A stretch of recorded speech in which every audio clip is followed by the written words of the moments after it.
اعوذ باللہ من الشیطان الرجیم بسم اللہ الرحمن الرحیم۔ اب جو ان دو صورتوں میں خواتین کا معاملہ آیا، اس کے حوالے سے اب یہ مقام آ رہا ہے بہت اہم، اس بات کو واضح کرنے کے لیے کہ خواتین اس غلط فہمی میں مبتلا نہ ہوں کہ اللہ کے ہاں سوال جواب جو ہونا ہمارے شوہروں سے ہی ہونا ہے، ہم سے کیا ہے، ہم تو ان کے تابع ہیں۔ ہر عورت ایک مکمل انسان ہے، فل ہیومن بینگ، اور جہاں تک اس کی ایک آنر کا تعلق ہے، dignity and honour, human dignity, وہ بالکل مساوات طور پر شیئر کرتی ہے، اخلاقی طور پر مساوات ہے بالکل، اور ہر ذمہ دار ہے اپنے فرائض کی، عورت بھی جیسے کہ مرد ہے۔ اس کا اپنا ایمان ہوگا، عمل صالح ہوگا تو اللہ کے ہاں بیڑا پار ہوگا، اپنا ایمان اور عمل صالح نہیں ہے تو شوہر بڑے سے بڑا ہو وہ بچا نہیں سکے گا۔ یہ حقیقت کو واضح کرنے کے لیے تین خواتین بلکہ چار خواتین کی مثال یہاں آئی ہے۔ ضرب اللہ مثلا للذین کفروا امرأۃ نوح وامرأۃ لوط، اللہ تعالیٰ نے مثال بیان کی ہے کافروں کے لیے نوح کی بیوی اور لوط کی بیوی کی۔ کانتا تحت عبدین من عبادنا صالحین، وہ دونوں تھیں ہمارے دو بہت صالح بندوں کے تحت، ان کے نکاح میں تھیں۔ فخانتاہما، تو انہوں نے ان سے خیانت کی۔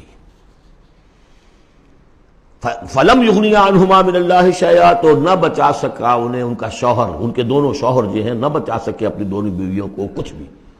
بیوی بھی غرق ہوئی، حضرت نوح علیہ السلام کی وہ بیوی، اور حضرت لوط کی وہ بیوی بھی اسی طریقے سے جو پتھراؤ ہوا اسی میں ہلاک ہوئی۔ تو نہ یہاں وہ بچا سکے شوہر، وقیل ادخلوا النار مع الداخلین، اور کہہ دیا جائے گا داخل ہو جاؤ جہنم میں داخل ہونے والوں کے ساتھ، کوئی شوہر تمہیں نہیں بچا سکتا، چاہے وہ نوح اور لوط ہو۔ لوط تو خیر اولو العزم من الرسل میں ان کا شمار عام طور پر نہیں ہوتا، حضرت نوح تو بہت اولو العزم، 950 برس جنہوں نے دعوت دی ہے۔ اسی لیے حضور اپنے گھر کی خواتین کو جمع کر کے پھر کہا فرمایا کرتے تھے، یا فاطمہ بنت محمد انقذی نفسک من النار فانی لا املک لک من اللہ شیئا، یا صفیہ عمۃ رسول اللہ انقذی نفسک من النار فانی لا املک لک من اللہ شیئا، اے فاطمہ محمد کی نور چشم، لخت جگر، اپنے آپ کو آگ سے نکالو، بچاؤ، مجھے کوئی اختیار حاصل نہیں ہوگا تمہارے بارے میں اللہ کے ہاں۔ اے صفیہ، اللہ کے رسول کی پھوپھی، اپنے آپ کو آگ سے بچاؤ، اس لیے کہ مجھے کوئی اختیار حاصل نہیں ہوگا۔ ضرب اللہ مثلا للذین کفروا امرأۃ نوح وامرأۃ لوط کانتا تحت عبدین من عبادنا صالحین فخانتاہما فلم یغنیا عنہما من اللہ شیئا وقیل ادخلوا النار مع الداخلین۔ یہ میں بیان کر چکا ہوں ایک دفعہ پہلے بھی کہ اہل تشیع کا خیال یہ ہے کہ یہ زانیہ تھیں دونوں بیوییں، اہل سنت اس کو تسلیم نہیں کرتے۔ خیانت صرف اسی معاملے میں نہیں ہوتی، خیانت رازداری میں سب سے بڑی خیانت ہے، کہ جو راز ہوتے تھے یہ وہ اپنے دشمن، جو حضور انبیاء کے رسولوں کے دشمن تھے، اپنی قوم کے لوگوں کو ان کے راز پہنچا دیتی تھی، یہ خیانت تھی۔ اس لیے کہ سورہ نساء میں جو آیا ہے فالصالحات قانتات حافظات للغیب، غیب کے اندر حفاظت کرنا پوری۔ ظاہر بات ہے کہ بیوی سے زیادہ بڑھ کر تو کوئی نہیں ہوتا کہ جو شوہر کی باتوں سے واقف ہو، تو یہ خیانت ہے اہل سنت کے نزدیک ہو۔ لیکن بہرحال نتیجہ یہی ہے کہ وہ پھر جہنمی ہے، اور صرف نبی کی بیوی ہونے کے ناطے سے انہیں چھٹکارا نہیں مل جائے گا۔ وضرب اللہ مثلا للذین آمنوا امرأۃ فرعون، اور اہل ایمان خواتین کے لیے اللہ تعالیٰ نے مثال بیان کی ہے فرعون کی بیوی کی، آسیہ ان کا نام تھا۔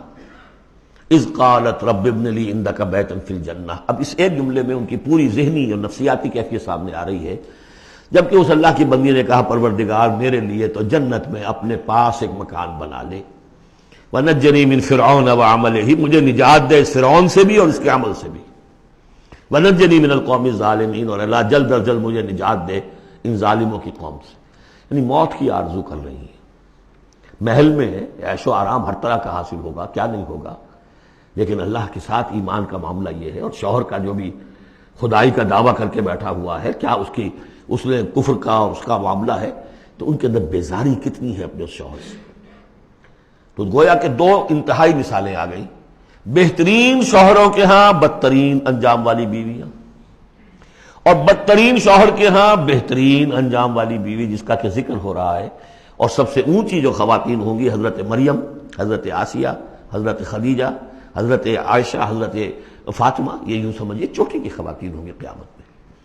تو اس حوالے سے یہ جو آسیہ ہیں یہ بھی انہی میں۔ وَمَرْيَمَ ابْنَتَ عِمْرَانَ الَّتِي أَحْصَنَتْ فَرْجَهَا، تیسری مثال دی ہے، عورت خود بھی نیک ہو اور اسے نیک تربیت مل جائے، نیک ماحول مل جائے۔ وَكَفَّلَهَا زَكَرِيَّا، حضرت زکریا جو ہیں انہوں نے ان کی کفالت کی، ان کی پرورش کی، ان کو اپنے پاس رکھا، تربیت کی، ایک نبی کے آغوش تربیت میں پلی ہیں، لہذا وہ نور علی نور ہے۔ وَمَرْيَمَ ابْنَتَ عِمْرَانَ الَّتِي أَحْصَنَتْ فَرْجَهَا فَنَفَخْنَا فِيهِ مِن رُوحِنَا، تو ہم نے پھونک ماری اس میں اپنی روح کی۔ وَصَدَّقَتْ بِكَلِمَاتِ رَبِّهَا، اور اس نے تصدیق کی اپنے رب کی تمام باتوں کی، جو بھی وحی کے ذریعے سے فرشتے بتاتے رہے کہ اے مریم تجھے اللہ نے چن لیا ہے، اور اے مریم تمہارے لیے اللہ کا فیصلہ یہ ہے کہ تیرے ہاں بیٹا ہوگا، یہ ساری باتیں انہوں نے مانی تسلیم کی۔ صدقت بکلمات ربها وکتبہ، اور جو اس کی کتابیں تھیں، ظاہر بات ہے کہ تورات ان کے پاس موجود تھی، زبور ان کے پاس موجود تھی، انبیاء کے اور صحیفے ان کے پاس موجود تھے۔ یہ تو صرف 1900 سال پر پہلے کی بات ہے جو ہم کر رہے ہیں اس وقت۔ All the prophets of the Old Testament, ان کے تمام صحیفے، پوری اولڈ ٹیسٹمنٹ موجود تھی۔ وکتبہ، اور اس کی تمام کتابوں کی انہوں نے تصدیق کی۔ وکانت من القانتین، اور وہ تو بہت ہی فرما بردار بندیوں میں سے تھیں۔ تو تین چیزیں تو آ گئی، چوتھی کسر رہ گئی کہ نہیں رہ گئی؟ آپ نے کچھ سوچا یا نہیں؟ بہترین شوہر کے ہاں بدترین بیوی، بدترین شوہر کے ہاں بہترین اور خاتون، ایک خاتون نور علی نور، خود بھی نیک ماحول بھی نیک۔ چوتھی کون سی بات رہ گئی؟ خود بھی بدتینت اور شوہر اس سے بڑھ کر، بلکہ یہ کہنا مشکل ہو جائے کہ شوہر زیادہ بدتینت ہے یا وہ خود زیادہ بدتینت ہے۔ اس کی مثال معلوم ہے کہاں ہے؟